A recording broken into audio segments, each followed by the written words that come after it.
You reread the message 3 times before replying. Later that night, you still wonder if your tone sounded strange, cold, or somehow wrong. Small moments stay in your head for hours, tiny details become heavy, and your mind refuses to let them go. Psychologists sometimes call this rumination. It means the mind repeats the same thoughts again and again, searching for certainty or emotional safety. People who overthink small things are not dramatic or weak. Their brain simply treats small moments like problems that still need solving. But why does this happen? For some people, it began in childhood. They grew up around criticism, tension, or emotional unpredictability. A small mistake once carried real consequences, so now their brain stays alert, even during harmless moments. For others, overthinking comes from deep empathy. They notice every pause, every expression, every shift in tone. They care deeply about how others feel, and they fear causing pain without realizing it. And there are those who develop this habit after disappointment or betrayal. They trusted once, relaxed once, and got hurt badly. So now they analyze everything, hoping careful thinking will protect them from future pain. What does life feel like inside their mind? Quiet on the outside, loud on the inside. One comment can replay all day. One unanswered text can create 10 different stories. They often ask themselves impossible questions. Did I say too much? Did they secretly feel annoyed? What if I made everything awkward? Their thoughts circle endlessly, like a wheel stuck in mud. Even during calm moments, their mind searches for hidden danger. They smile during conversations, but inside, a quiet storm keeps moving. Over time, this pattern carries a cost. Constant overthinking slowly drains emotional energy. Simple decisions become exhausting. Rest becomes difficult. Joy feels interrupted. Instead of fully living moments, they study them from a distance. Relationships can also suffer. Not because they do not care, but because caring too much becomes heavy.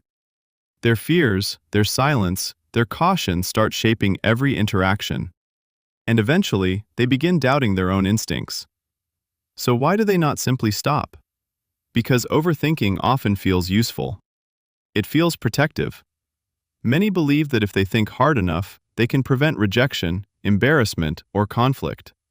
Some are also afraid of seeming careless. Others fear becoming vulnerable or misunderstood. And many never speak about this habit because they worry people will dismiss them. They tell themselves, "It is just how I am."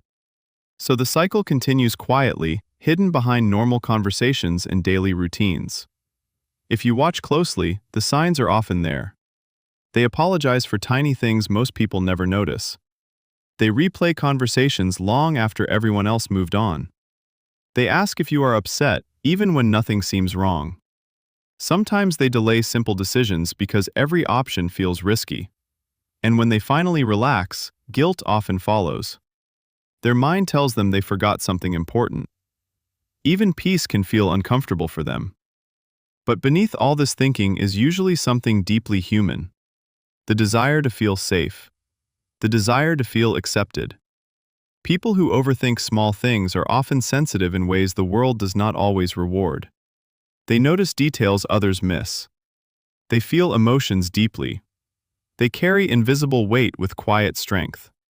But eventually, every person reaches a moment where they must ask themselves something difficult. Is constant analysis truly protecting them, or simply keeping them afraid? Because not every silence means rejection. Not every pause hides judgment.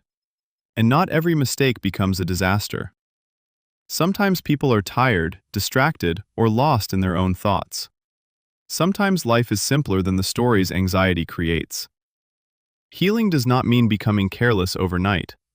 It means learning to pause before believing every fearful thought. It means allowing uncertainty to exist without treating it like danger. And maybe the hardest truth is this: peace rarely comes from solving every possibility. Sometimes it comes from finally allowing yourself to stop carrying every small thing like it could break your heart.